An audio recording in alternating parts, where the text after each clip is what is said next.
Every time I film, it is so hot. What happened to the cool weather? Back to our regularly scheduled program. Hello everybody. Today I'm bringing you another wrap-up. In case you didn't know, for the entirety of October I vlogged. That was my main content, so definitely go watch those 4 vlogs. If you haven't already, I did it for each week.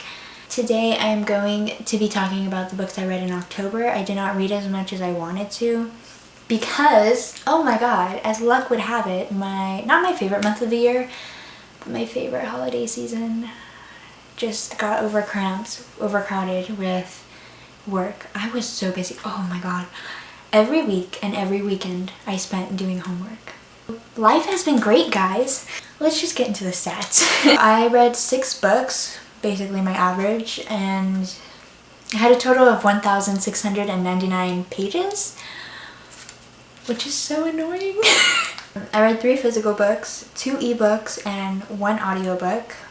In terms of genres, I read 1 sci-fi, 1 mystery, 2 horror, 1 nonfiction, and 1 contemporary. And then age range, I have 2 YA, 3 adult, and 1 middle grade. And ratings, of course, I did not rate 1 book.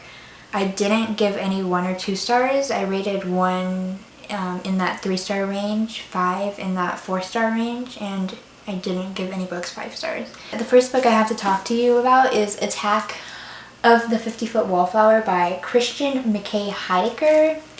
Cover appreciation time. Sorry this is there. It shows the name of my library, which is very revealing. This book, hold on, let me just go over my thoughts. I forgot what I wrote. So, let me give you a plot line, because you probably don't know what this book's about. This is the 1 sci-fi book I read. I don't read sci-fi, so this was kind of special. I have this girl whose mother is famous. She is the person that the King Kong in this book had taken to the top of the tower. It's that kind of story, but it's not King Kong. It's like their own version, but it is King Kong. Her name is Phoebe. That's like the most sci-fi name I've ever heard. Phoebe just wants to live a normal life. She hates having to run from these things called these sci-fi monsters that just are invading the world, and it's this world that has all of these monsters, and she just wants to live a normal life, not with her famous mother and not with these monsters existing and them always having to run away from them. And then this crazy stuff happens, her mom goes missing, and then the story plays out. I don't know. This book is really weird. I'm not an avid sci-fi reader. I don't think I've ever read another sci-fi. Actually, that's probably untrue. I probably have one in my past, but Jesus, there's just so many weird elements in this book. There's a man in the sky, but it's not God. It's just a man, like a really bad man. Dude, I don't even know that he's her father, and it doesn't even make sense. It had very tropey characters, which I liked, and it had a really easy plot to follow, very chronological. The middle really didn't have a lot going for it. It was very repetitive and nothing was happening. But even so, I still read it very quickly. I read like 50 pages, and then in 1 sitting, I read the rest of it because it was super quick to get through. It does have commentary on sexism in sci-fi movies, which I wasn't able to catch because I don't know sci-fi tropes that well, but I thought that was really cool. And when you think about back to the book, it does become very obvious. It's set in the 50s, by the way, so it's very historically accurate. If you don't like reading historically accurate books, do not read this one. There's a lot of racism against Native Americans. There's Native Americans in this book, and indigenous people, of course. I feel like they're used too much, like as a thing and not as people. They had their own little story going on, and it kind of had a little bit of a white savior complex there, and how that ended up becoming. I ended up giving it a 4 stars. After just talking about that, I might dock it down to a 3.75. We'll see. Then I listened to The Lovely Bones by Alice Sebold. This is a very popular story. I think a lot more people know the movie and that girl that dies and ends up watching her family from beyond the grave as like a ghost. almost, and it's a very beautiful story, which is why I wanted to read it, and I thought it'd be appropriate too because it's also kind of weird. Not weird, but it's like a mystery almost, but not really, because you know who killed her. She was killed, by the way, by the worst man I've read in a while in literature. I decided to listen to the audiobook, and I wanted to listen to it because I knew it was going to have really beautiful writing, and it did. Oh my god, it was so beautiful. The last line is literally my favorite. Like, it was the perfect last line to end the book. I really liked how they explored more of Harvey's background in the book, because I'm a really big psychology person. When I was younger, or a few years ago, when I was younger, girl, it was a few years ago. I'm definitely taking more of an interest in psychology now. More as like an interest, maybe not something I'd pursue as a career, but I like viewing how criminals used to be in the past. So it was really interesting seeing Harvey's background. It also, I think Alice did really well at showing how grief makes people grow up very fast. Her sisters were experiencing these things they should have experienced later in their life at a really early age because of her death, and I thought that was shown very beautifully, but also I liked how it was shown in general.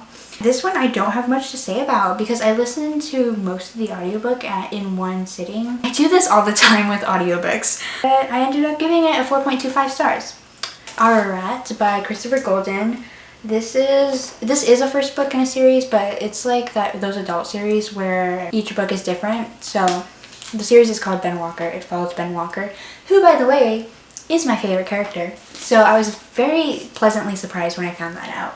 What is this book about? So this is a horror book about this couple that goes to Ararat, which is a real mountain in Turkey, because they believe they found Noah's Ark after one of the avalanches hit.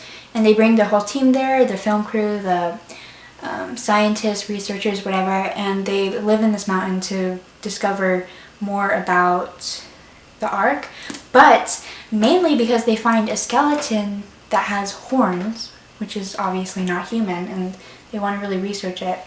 And naturally, as a horror novel goes, and the fact that there's a skeleton with horns, bad stuff starts to happen. First off, I'd like to say this is very slow, and I don't think everybody's going to like it. I feel like a lot of people are going to go into this book with expectations and are going to come out very disappointed, so be wary that it is very slow. There's also no intrigue. Damn, I'm really going for this book. Sorry, it makes it sound like I hated it. I didn't. There's no intrigue, which was something that really stood out to me. There's a mystery, like there's literally a mystery element. I just didn't care to know who or what was or like what exactly was going on, you know? I kind of figured, it was kind of obvious, but there's really no intrigue, especially with the skeleton and discovering what was up with the skeleton. They literally just kind of info dumped about what happens there in that situation, so I was like, whatever. My favorite characters are not the couple or their kind of group of people, but instead these other people that come, because obviously the governments, like all different types of governments, are going to be all over this, especially the US government. But my favorite characters were from that group of people. Ben Walker, naturally, Kim, Father Cornelius. I don't think I've ever liked any priest figure in any book, but the fact that I love Father Cornelius is just very showing. And Pam. It's very obvious that this is kind of a focus on the characters and how they're affected by this skeleton and like existing in this cave on the mountain with the skeleton. So a lot of the characters were unlikable, but I was able to see past that, and even past the unlikability that the characters develop. I still didn't really like most of them except for those four, because those four consistently didn't really get affected by the skeleton in a negative way. And to be honest, I feel like it's one of those kind of commentaries on, like, despite the whatever the skeleton is, like, affecting these people, they still managed to stay true to their character, and maybe it just, like, revealed the true nature of everybody. I really liked the gore. It wasn't, like, reaching the max at what I could handle, but I still thought it was really good. And it was oddly comforting. I remember thinking afterwards, like, I kind of want to reread this book, and I was like, girl, no, you do not want to reread that book again.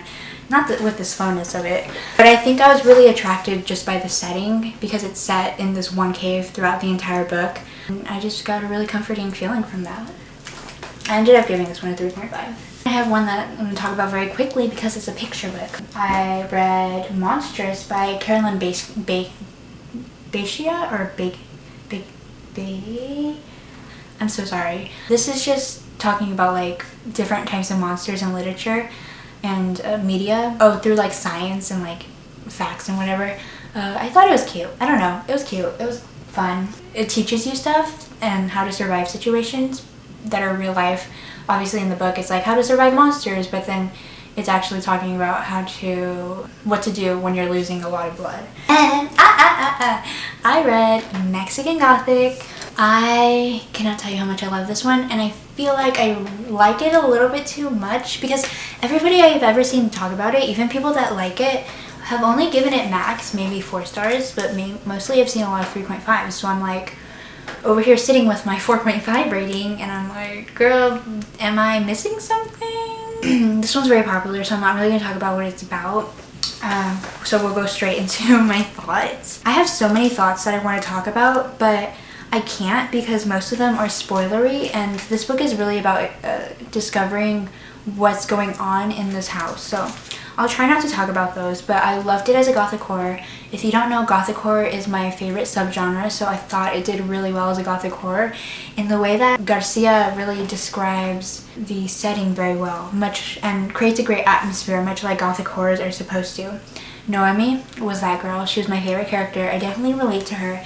And I love how she was still a strong Mexican woman, but not stereotyped. Like, I assume that a Mexican author is going to write a strong Mexican female character well, and she did just that. And I love how Noemi maintained her same character until the end, and she did not change. Because oftentimes when I read books, I'm like, I would have liked this character more if they would have still been the way they were at the beginning, and they didn't just become like a little bit more submissive. So I liked how Noemi stayed true to her character till the end.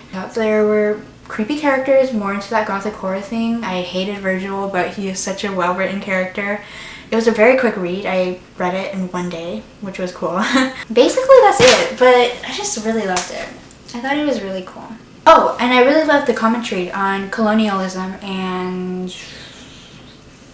sexism, especially set in the 50s and having the white family be British and not just American, which would make more sense in terms of colonialism and like how the Europeans come to Central America to be white people. Then finally I have to talk about a book I had to read for school, On Earth We're Briefly Gorgeous by Ocean Vuong. Tears, love, anger. So as you heard, I did have to read this for school, which was super cool. I chose to read it. For like how much I'm feeling for this book, I don't really have much to say about it. I mean, I don't think I read it as well as I could have. I feel like I was totally just looking for these elements that I was looking for my homework. I feel like I have to 100% do a reread to truly like mark all of my favorite quotes and to mark my favorite moments and mark the themes of the novel, especially because it's very informative as well. Ocean wanted to write this book to be as truthful as it could be in the Asian American immigrant experience that it felt like nonfiction. And it definitely felt like nonfiction. As a poet, I think he translated into prose very well. You can definitely see his poetic influences in his novel. In terms of figurative language, he was quite explicit with his stories, which is also like it made me so happy because I'm dumb, okay, and I need things to be told to me straight up. So mixing that figurative language with that explicitity, hopefully that's the word, but that was like super satisfying to me. It does have both prose and poetry, which I think is super cool too, and he definitely uses that to his advantage very well. I really liked the relationship between Trevor and Little Dog. In terms of like how it was talked about, I don't really know my feelings on like, is it a good relationship or whatever. That's another type of discussion. And I really like the unintentional second person. This is basically a letter from a son, Little Dog, to his mother, Rose, who is illiterate. And in this letter, he just talks about his childhood. And then, as I mentioned earlier, segues into this relationship he had, which was the main part of his childhood, or his teenage years at least, hence the name On Earth We're Briefly Gorgeous.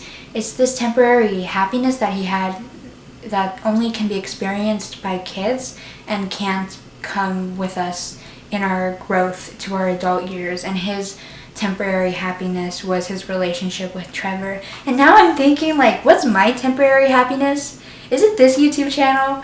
I give it 4.25 stars. I had to charge the battery because it died, obviously, so I just charged it for a few minutes, and then I realized the trash can was back there the entire time. I forgot I put it on the nightstand.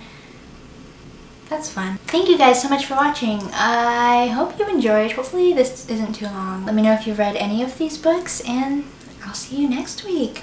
Bye.